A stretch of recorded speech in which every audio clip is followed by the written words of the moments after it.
Hello everyone, welcome to our YouTube channel. Let's prepare for JK SSB exams. आज हम जो female supervisor का exam है उसके प्रीवियस ईयर के कुछ पेपर्स हैं वो उसमें हम स्पेशलाइजेशन के जो टॉपिक है उससे रिलेटेड क्वेश्चन जो है वो डिस्कस करेंगे। हमारा फर्स्ट क्वेश्चन है, व्हेन वाज द प्रधानमंत्री ग्राम सड़क योजना PMMGSY लॉन्च्ड इन इंडिया। जो हमारी प्रधानमंत्री ग्राम सड़क योजना है वो कब लॉन्च हुई थी फर्स्ट टाइम इंडिया में? दिसंबर 2000 में, फरवरी 2005 में, अप्रैल 2007 में और लास्ट ऑप्शन है हमारा सितंबर 2005 में। तो हमारा जो आंसर रहेगा वो क्या रहेगा? हमारा आंसर रहेगा दिसंबर 2000। तो एग्जैक्ट डेट क्या थी इसकी? 25 दिसंबर 2000 में जो हमारी प्रधानमंत्री ग्राम सड़क योजना है वो लॉन्च की गई थी। फिर हमारा नेक्स्ट क्वेश्चन है यहाँ पे, मीटिंग ऑफ ग्राम सभा आर हेल्ड। जो ग्राम सभा की मीटिंग होती है वो साल में कितने बार होती है? ठीक है, एवरी मंथ ऑप्शन है आपका, सेकंड ऑप्शन है ट्वाइस अ ईयर मतलब साल में 2 बार, थर्ड ऑप्शन आपका है 5 टाइम इन अ ईयर 5 बार साल में, या फिर 4 बार साल में। तो आपका आंसर क्या रहेगा? Twice a year. ठीक है, 2 बार होती है, लेकिन इन केस अगर आप वहाँ पे आपको ट्वाइस अ ईयर नहीं है तो वहाँ पे 4 टाइम्स इन अ ईयर है, तो आप उस पर जो है वो कर दोगे, टिक कर दो। Next, our third question is, which of the following scheme does not come under national social assistant programme, जिसको क्या बोलते हैं? NSAP। इनमें से ये जो ऑप्शन दिए हैं इनमें से कौन सी स्कीम जो है इन्होंने बोला है कि जो नेशनल सोशल असिस्टेंट प्रोग्राम है उसके अंदर नहीं आती? पहला ऑप्शन क्या है? National old age pension scheme. ठीक है, सेकेंड है आपका national family benefit scheme, third है national maternity benefit scheme, fourth है नेशनल सिक्योरिटी स्कीम। तो जो आपकी नेशनल ओल्ड एज स्कीम थी ये किसकी है? इसमें क्या था आपको कि क्या मिलते थे? 200 रुपये मिलते थे। कब तक मिलते थे? जब तक अप टू 79 ईयर्स तक। क्या होता था? 79 ईयर्स तक 200 रुपये मिलते थे। किनको मिलते थे? जो लोग क्या होते थे जिनकी उम्र जो होती थी वो 60 साल की होती थी। ठीक है, जहाँ फिर उससे ज़्यादा होती थी, 60 साल जहाँ तो फिर उससे ज़्यादा। और ये लोग कौन होते थे? बिलो पॉवर्टी लाइन के अंडर आते थे। दूसरा ये वो ऑप्शन है यहाँ पे नेशनल फैमिली बेनिफिट स्कीम जो आपको दी है, इसमें क्या होता था कि आपके 20,000 रुपये जो थी वो फाइनेंशियल असिस्टेंट दी जाती थी। ठीक है, फाइनेंशियल असिस्टेंट शॉर्टकट FA लिख रही हूँ मैं, दी जाती थी फैमिलीज़ को। कौन सी फैमिलीज़ को दी जाती थी? जो कि मतलब BPL जो होती थी, बिलो पॉवर्टी लाइन, गरीब हुआ करती थी, और जिनकी उम्र कौन सी एज ग्रुप्स को दी जाती थी? 18 मतलब 18 साल से लेके 59 ईयर्स के बीच के लोगों को दी जाती थी। थर्ड आपका नेशनल मैटरनिटी बेनिफिट स्कीम। अब इसमें क्या था? इसमें जो थी स्कीम थी इसमें 500 रुपया दिया जाता था। किसको दिया जाता था? जो प्रेग्नेंट लेडी होती थी। किसको? प्रेग्नेंट लेडी को दिया जाता था।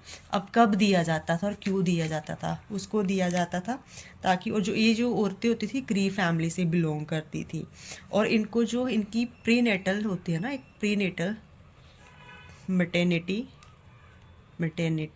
केयर यहाँ पे लिख देती हूँ मैं, और जो उनकी पोस्ट नेटल मैटरनिटी केयर होती है उसके लिए दी जाती थी। मतलब प्रेगनेंसी के टाइम पे जो उसका स्टार्टिंग से कुछ मंथ रह जाते थे डिलीवरी को लेके, और फिर बाद में भी उसको दी जाती थी जब उसका बेबी हो जाता था। कब दी जाती है? जो फर्स्ट 2 बेबी होते हैं, 2 लाइव बर्थ होते हैं बेबी के, 2 बच्चे पहले बच्चे होते हैं, उस टाइम पे दी जाती है। कितनी मदद दी जाती है? 500 रुपया दिया जाता है। कब? प्री और पोस्ट नेटल जो मैटरनिटी केयर होती है उसके लिए दी जाती है। फोर्थ ऑप्शन आपका है नेशनल सिक्योरिटी स्कीम। अब इसमें क्या है? ये जो आप देखिए इसमें क्या है, सब में फाइनेंशियल असिस्टेंस दी जा रही है ना, नेशनल इसलिए किसके अंडर आ रहा है इसलिए, लेकिन नेशनल सिक्योरिटी स्कीम जो है अकेली ये जो स्कीम है, यही स्कीम जो है हमारी नेशनल सोशल असिस्टेंट प्रोग्राम के अंडर नहीं आती, बाकी सब आती हैं। फर्स्ट वाली भी आती है, सेकंड वाली भी आती है, थर्ड वाली भी आती है, कि जो हमारी फोर्थ वाली है वो नहीं आती है। तुम्हारा आंसर जो है ये रहेगा। फोर्थ क्वेश्चन है हमारा, post independence in 1966 which education commission report refer to education as the only instrument of peaceful social change. अब जो इंडिपेंडेंस के बाद में जो 1966 में हमारी एक कमीशन आई थी, एजुकेशन कमीशन रिपोर्ट आई थी, वो कौन सी थी जिसमें ये चीज़ बोली गई थी कि अगर सोशल चेंज लाना है ना, आपको शांति बनानी है, तो उसका एक ही ज़रिया है, वो क्या है, एजुकेशन। ठीक है, तो ऑप्शन है आपके, फर्स्ट ऑप्शन है आपका Mandal commission, second one Kapoor commission, third आपका कोठारी कमीशन, फोर्थ है नानावती कमीशन। ठीक है, अब जो रहा आपका मंडल कमीशन, ये जो थी, ये तो थी आपकी जो आपकी socially and educationally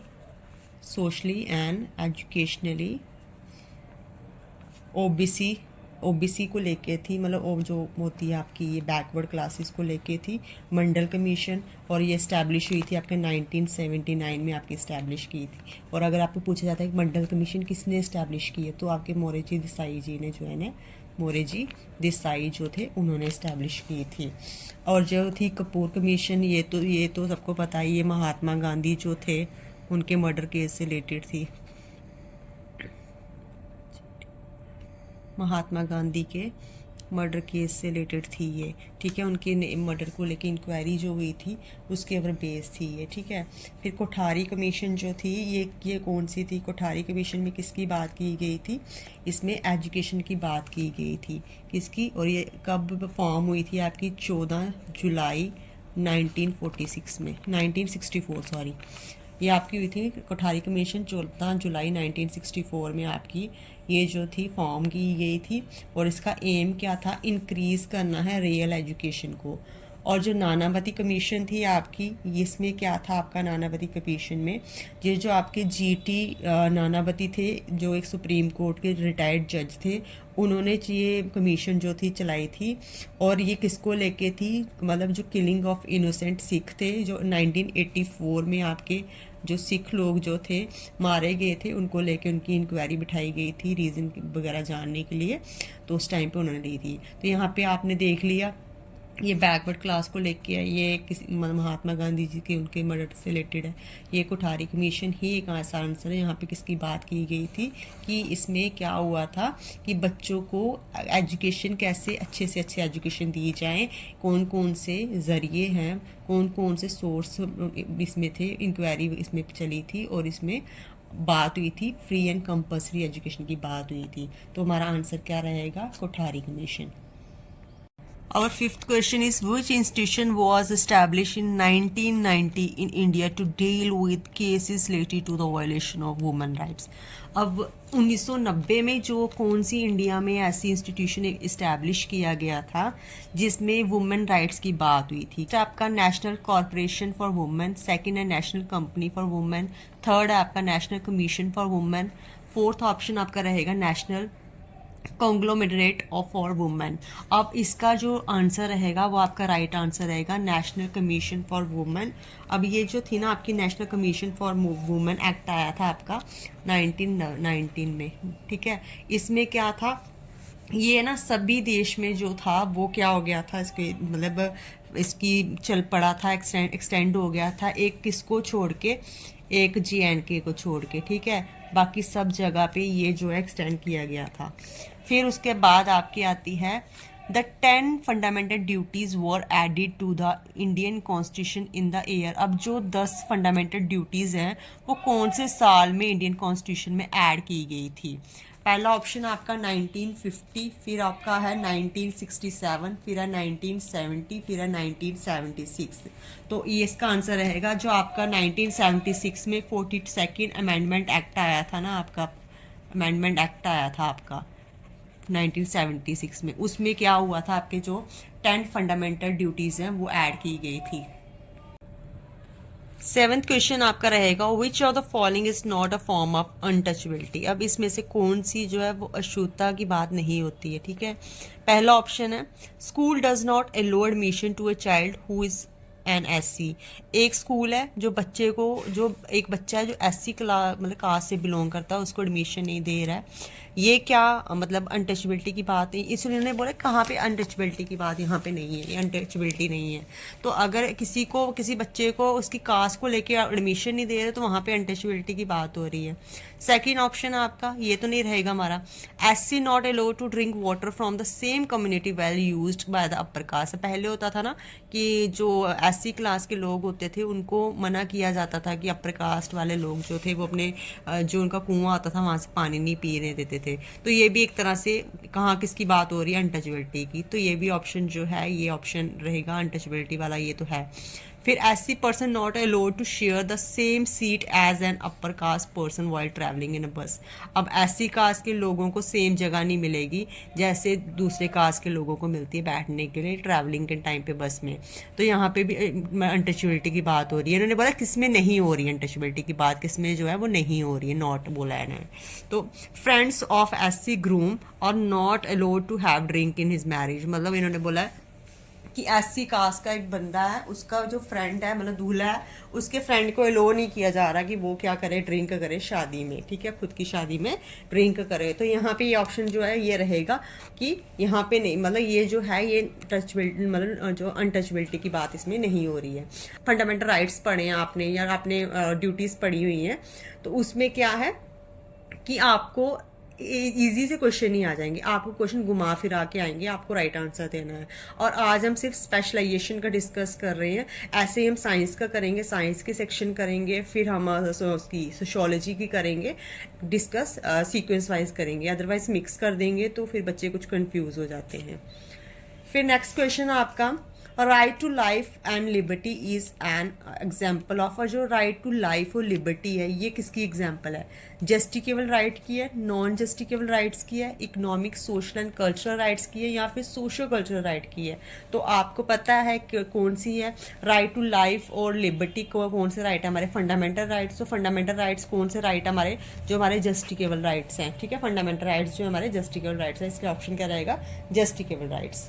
next question हमारा है, the term female infanticide means. अब जो फीमेल इन्फेंटिसाइड का मतलब क्या होता है, इंटेंशनली जानबूझकर killing a girl with in 1 year of its birth, एक बच्चे को साल के अंदर ही मार देना, ये देखिए कि वो लड़की है। फिर a missing girl child in the suspicious circumstances, ठीक है, कोई मतलब वो लड़की बेबी गर्ल है जो उसका मिस हो जाना, ठीक है, अजीबोगरीब हालातों में। थर्ड आपका intentionally killing of a baby girl due to the preference for male babies from the low value associated with the birth of the females. अब क्या करना है कि इंटेंशनली किसी लड़की को मार देना है ये सोच के कि उनको क्या चाहिए, लड़का चाहिए, मेल बेबी चाहिए, ये सोच के। फोर्थ है आपका death of the girl due to the unavoidable circumstances. अब कुछ ऐसे सर्कमस्टेंस होना जिसमें बेबी गर्ल को मतलब उसकी डेथ हो जाना। तो इसमें क्या रहेगा, ऑप्शन आपके ये देखिए इस तरीके से आएंगे, या तो बोलेंगे कि सिर्फ सेकंड वाला है, या तो फर्स्ट सेकंड थर्ड फोर्थ है, या फिर ओनली 1 एंड 3 है, और डी का जो है आपका ओनली सेकंड या फोर्थ है। तो देखिए यहाँ पे आपको एक चीज़ बता दूँ मैं, इन केस आपका ये आंसर जो है यहाँ पे ये भी सही है और थर्ड वाला भी सही है। क्यों, अगर दोनों फीमेल इन्फेंटिसाइड का मीनिंग दोनों होता है, अगर 1 साल के अंदर बेबी गर्ल को मार दिया जाए तो वो भी किस में आता है, फीमेल इन्फेंटिसाइड में आता है, उसका मतलब ये होता है। लेकिन अगर बेबी बॉय की चाह में बेबी गर्ल को मार दिया जाए वो भी फीमेल इन्फेंटिसाइड में आता है। तो वैसे आंसर जिसका क्या रहेगा, इसीलिए हमारा आंसर क्या रहेगा कि यहाँ पे आंसर हमारा रहेगा फर्स्ट एंड थर्ड। कहाँ पे हमारा फर्स्ट एंड थर्ड, ये हमारा फर्स्ट एंड थर्ड, ये हमारा आंसर रहेगा। फिर हमारा 10th क्वेश्चन है, 13 year old Vikas is working in A cigarette factory. एक 13 साल का लड़का है जिसका नाम है विकास, वो क्या करता है, सिगरेट फैक्ट्री में काम करता है विद मैनी अदर चिल्ड्रन। उसी की एज के बहुत सारे लड़के जो हैं उसी फैक्ट्री में काम करते हैं। According to which article of the Indian constitution is this illegal. अब इंडिया के कौन से कॉन्स्टिट्यूशन के अकॉर्डिंग जो है ये जो है इलीगल है। अब आर्टिकल ऑप्शन है आपका आर्टिकल 19, आर्टिकल 21, आर्टिकल 47, आर्टिकल 24। अब आपको जैसे पता है कि आर्टिकल 19 किसकी बात करता है, आर्टिकल 19 बात करता है हमारी freedom of speech and expression, ठीक है, किसकी बात करता है, freedom of speech and expression की बात करता है, ठीक है। फिर आर्टिकल 21 जो है वो किसकी बात करता है, आपकी protection of life, protection of life and personal liberty, ठीक है, किसकी बात कर रहा है, protection of life and personal liberty की बात करता है। कौन करता है, हमारा आर्टिकल 21। आर्टिकल 47 जो है वो क्या है, हमारा DPSP है, directive principle of state policy है ये, ठीक है। इसमें किसकी बात करते हैं, क्या करना है, इंक्रीज करने की बात करते हैं न्यूट्रिशन एंड लिविंग स्टैंडर्ड, ठीक है, किसका, जो सिटीजन्स हैं उनका। आपने जो पढ़े थे फंडामेंटल राइट्स और ड्यूटीज, उसमें आपने ये पढ़ा था, आप देखिएगा कि जिन बच्चों ने अच्छे से वो वाला लेक्चर अटेंड किया तो उनको पता होगा कि किसका इसका राइट आंसर क्या रहेगा। फिर आर्टिकल 24 जो है वो किसकी बात करता है, हमारी प्रोहिबिटिशन, मना करता है, किसके लिए मना करता है, ऑफ एम्प्लॉयमेंट, किसकी एम्प्लॉयमेंट के लिए मना करता है ये, ठीक है, चिल्ड्रन, कौन से चिल्ड्रन, जो कि कहाँ पे करते हैं, इन फैक्ट्रीज। क्या मना करता है कि आप छोटे बच्चों को फैक्ट्रीज में काम जो है नहीं करवा सकते, जिनकी उम्र कितनी है, जो नाबालिग है मतलब, ठीक है। तो ये इसका आंसर क्या रहेगा, आर्टिकल 24 आंसर रहेगा इसका। फिर आपके क्वेश्चन है, नेक्स्ट क्वेश्चन है, और देखिए बच्चे क्या करते हैं, वीडियो देखते हैं, ना लाइक करते हैं, ना सब्सक्राइब करते हैं, ना कमेंट करते हैं, और ना ही उनको शेयर करते हैं। मतलब थोड़ा बहुत देख लीजिए कीजिए कि एक बंदा आपके लिए इतना एफर्ट्स लगा रहा है, इतनी वीडियो बनाने में टाइम लगता है, इतनी मेहनत लगती है, और फिर आप लोग देख के और जस्ट देखते हो और फिर चले जाते हो मतलब वीडियो से। तो आपको भी थोड़ा सोचना चाहिए कि अगले बंदे के एफर्ट्स की रिस्पेक्ट करनी चाहिए। तो प्लीज़ वीडियो को लाइक भी किया कीजिए और उसको कमेंट में कुछ ना कुछ व्यू दिया कीजिए, हमें पता लगे कि क्या आपको कितना समझ आ रहा है, कितना नहीं। और प्लीज़ दूसरे बच्चों के साथ भी शेयर किया कीजिए। मे भी आप इंटरेस्टेड ना हो वीडियो में, लेकिन और बच्चे जो हैं जो मतलब ज़्यादा इंस्टीट्यूशन से नहीं कोचिंग वगैरह ले सकते, तो उनकी हेल्प हो जाएगी। आगे आपकी चॉइस है, आप खुद समझदार हैं, आप मतलब इस टाइम पे मैच्योर हो सभी, तो इसीलिए शेयर किया कीजिए और लाइक भी। फिर 11th क्वेश्चन हमारा आता है, in which year was the national education policy promulgated, ठीक है। अब कौन से साल में जो नेशनल पॉलिसी जो थी इफेक्ट में आई थी, ठीक है, क्या थी, इफेक्ट में आई थी, कब आई थी हमारी इफेक्ट में, जिन्होंने ऑप्शन दिए हुए हैं 1992 में, फिर 1964 में, 1986 में और 1968 में। तो कब आई थी हमारी, 1968 में जो हमारी नेशनल एजुकेशन पॉलिसी है ये इफेक्ट में आई थी। फिर आपका 12th क्वेश्चन है, Ankita is a worker in a shoe factory. Ankita एक लड़की है जो कि क्या करती है, शूज की फैक्ट्री में काम करती है। In her factory male are getting higher pay than women for the same work. उसकी फैक्ट्री में क्या होता है, आदमियों को मतलब औरतें और आदमी एक जैसा काम करते हैं, लेकिन आदमियों को औरतों के मुकाबले में ज़्यादा सैलरी मिलती है।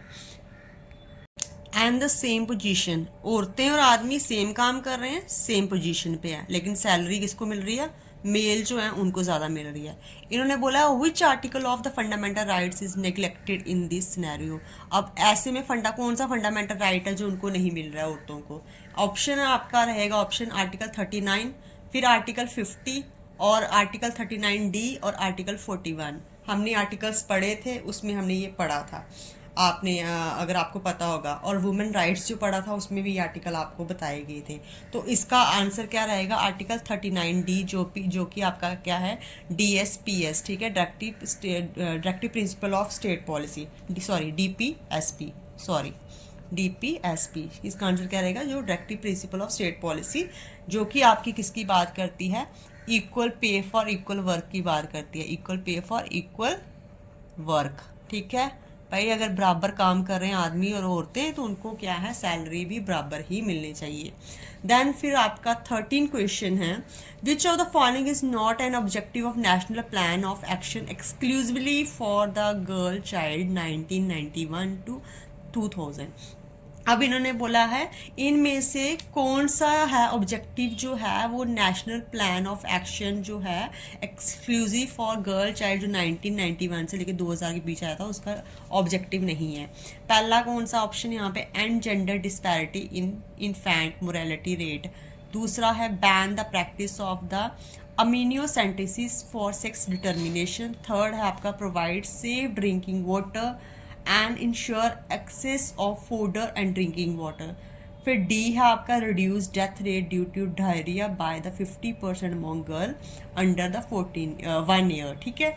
तो इसका आंसर आपका क्या रहेगा, डी वाला आपका आंसर रहेगा इसका। नेक्स्ट आपका पढ़ते हैं हम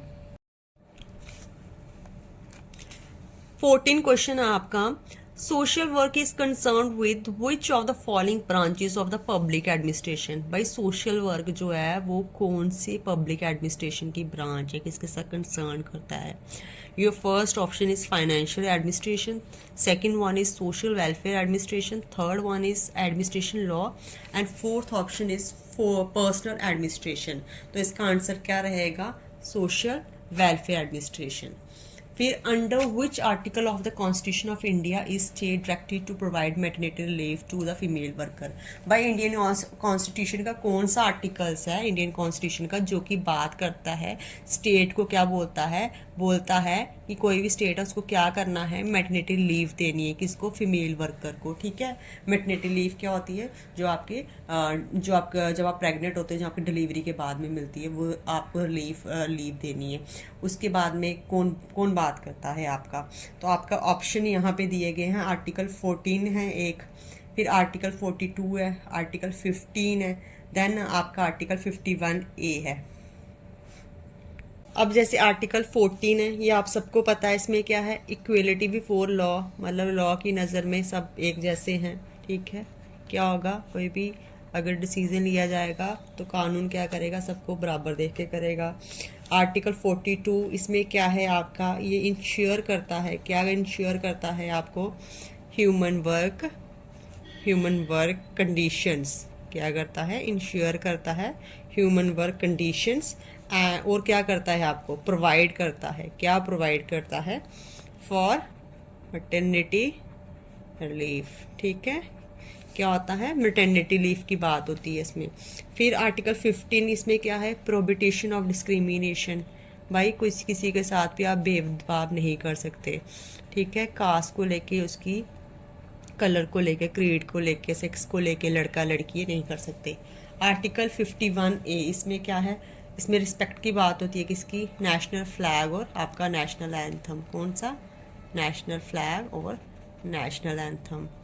तो इसमें राइट आंसर क्या रहेगा? आपको अभी तक तो पता चल ही गया होगा। तो क्या रहेगा आपका? आर्टिकल 42 जो है वो मैटरनिटी लीव की बात करता है कि स्टेट को देनी है, कब किसको देनी है? फीमेल वर्कर को। नेक्स्ट क्वेश्चन आपका है, till what level of education can disabled student get stipend under the scheme for the stipend to physically handicap student. अब जो फिजिकली हैंडीकैप स्टूडेंट स्कीम आई थी उसमें कौन सी क्लास तक बच्चों को जो है पढ़ाई के लिए वजीफ़ा मिलेगा? स्टाइपेंड क्या होता है? वजीफ़ा मिलेगा। टिल 12th स्टैंडर्ड, 12वीं क्लास तक, या फिर ग्रेजुएशन लेवल तक, या फिर उन्होंने थर्ड ऑप्शन आपका पोस्ट ग्रेजुएशन लेवल तक, और थर्ड लास्ट वाला जो है वो क्या है? डॉक्टरेट तक। तो इसका आंसर क्या रहेगा आपको कि आपको कब तक मिलता है? पोस्ट ग्रेजुएशन, मास्टर्स जब आप करते हो तब तक आपको क्या मिलता है? वजीफा मिलता है, स्टाइपेंड मिलता है। किसको? जो आपकी स्कीम आई है फिजिकली हैंडीकैप स्टूडेंट। ठीक है, 17 क्वेश्चन है। Radha is 6 month pregnant. Radha एक औरत है, वो 6 महीने की प्रेग्नेंट है। हर मदर इन लॉ, उसकी सासू माँ क्या करना चाहती है? Want to know the sex of the foetus. वो जानना चाहती है भाई जो उसके गर्भ में है लड़का या लड़की है। When she asked to doctor to conduct a scan to determine the sex of the foetus, the doctor strictly refuse to do that. उसने जैसे बोला कि मेरे को बताओ भाई, मतलब इसको बताओ कि चेक करके कि लड़की या लड़का है, तो डॉक्टर ने उसको रिफ्यूज कर दिया, मना कर दिया। The doctor told her the sex determination is a crime. उसने बोला है कि अकॉर्डिंग टू लॉ, उन्होंने बोला है कि डॉक्टर बोलता है कि सेक्स डिटर्मिनेशन क्या है? क्राइम है लॉ के according. The doctor is talking about which of the following law. अब आपको ये बताना है कि सेक्स डिटर्मिनेशन जो है वो कौन से जो आपका एक्ट है उसके अकॉर्डिंग वो जो है वो इलीगल है। अब डॉक्टर कौन से लॉ की बात कर रहा है, कौन से उसकी बात कर रहा है, एक्ट की बात कर रहा है? इसमें ऑप्शन है प्रीनेटल डायग्नोस्टिक टेक्निक एक्ट 1994, फिर आपका है medical termination of pregnancy act 1971, सी है आईपीसी 1860, फिर आपका है इसमें है अमीनोसेंटिस एक्ट। अब इसमें से कौन सा आपका आंसर रहेगा? इसमें से आपका आंसर रहेगा जो आपका prenatal diagnostic technique act है 1994, उसके अकॉर्डिंग जो है बच्चे का सेक्स डिटरमाइन करना है कि वो लड़का है लड़की है, वो इलीगल है। तो डॉक्टर किसकी बात कर रहा है?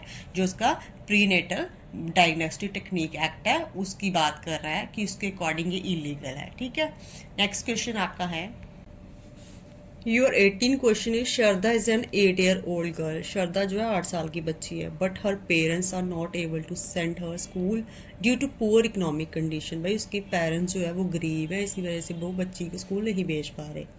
Under which of the following article is free and compulsory education a fundamental right. अब कौन से आर्टिकल के अकॉर्डिंग जो है फ्री और कंपल्सरी एजुकेशन जो है वो एक फंडामेंटल राइट है हर एक बच्चे का। अब जो आर्टिकल 21A है आपका ऑप्शन में, ये जो किसकी बात करता है, ये आपकी करता है फ्री और कंपल्सरी एजुकेशन की बात करता है। किसकी? फ्री एंड कंपल्सरी एजुकेशन की बात करता है ये, ठीक है। किसकी बात करता है? फ्री कंपल्सरी एजुकेशन कौन से? 6 से 14 साल के बच्चों के लिए, ठीक है। फिर आपका आर्टिकल 45 जो है, इसमें क्या है? Provision of free and compulsory education है। क्या है इसमें? प्रोविजन बताए गए हैं। क्या बताए गए हैं? प्रोविजन बताए गए हैं फ्री एंड कंपल्सरी एजुकेशन के, फ्री एंड कंपल्सरी एजुकेशन के। फिर थर्ड ऑप्शन है आर्टिकल 51A। 51A में आपका क्या आता है? इस पे रिस्पेक्ट की बात करी गई है, ठीक है। किसका? इंडियन फ्लैग है जो आपका, और एंथम जो पहले बताया आपको, ठीक है, नेशनल एंथम आपका। फिर उसके बाद है आपका आर्टिकल 20। आर्टिकल 20 किसकी बात करता है? To provide for protection. आपने जो वुमेन राइट पढ़े थे वहाँ पे ये पढ़ा था, इन रिस्पेक्ट, और फंडामेंटल राइट में भी पढ़ा है, in respect of convention for offences, ठीक है, ये बात करता है, ठीक है। तो आपका आंसर कहाँ रहेगा? बच्चा एजुकेशन ले सकता है कौन से आर्टिकल के अकॉर्डिंग? आर्टिकल 21 है। Last but not least, question 19, which are the following issue related to the women first receive public attention. अब सबसे पहले भाई वुमेन को लेके कौन सा ही आपको पता होना चाहिए कि कौन सा ऐसा मुर्दा उठा था जिसमें वुमेन की बात की गई थी। तो पहला कौन सा है आपका? Child marriage. सेकंड ऑप्शन है सती प्रथा। फिर विडो रीमैरिज। फोर्थ आपका रहेगा फीमेल फोर्टिसाइड। तो इसमें क्या रहेगा आपका आंसर? सती प्रथा जो है ये सबसे पहले आपका इसकी बात को लेके बात चल रही थी। जब क्या करते थे, अगर किसी औरत जो पति की डेथ हो जाती थी, वो विधवा हो जाती थी, तो उसको साथ में ही जिंदा जला दिया जाता था। तो इससे रिलेटेड सबसे पहले आपका जो था इशू जो है वो राइज हुआ था सोसाइटी में। तो ये थे आपके क्वेश्चंस, जिसमें इसमें आपका जो आपका पॉलिटी है वो भी थोड़ा बहुत पॉलिटी भी कवर हुआ है, पर पूरा पॉलिटी नहीं हुआ है, पर मैक्सिमम आपका स्पेशलाइजेशन का हुआ है इसमें, ठीक है। तो अभी ऐसे ही अगर आप चाहते हैं कि मैं उसका साइंस का डालूं या फिर आपका इंग्लिश का सेक्शन डालूं या फिर आपका इसका डालूं, सोशियोलॉजी का डालूं, तो आप नेक्स्ट कौन सा चाहते हैं वो बताइएगा। और चैनल को लाइक, सब्सक्राइब और शेयर कीजिएगा। Thank you.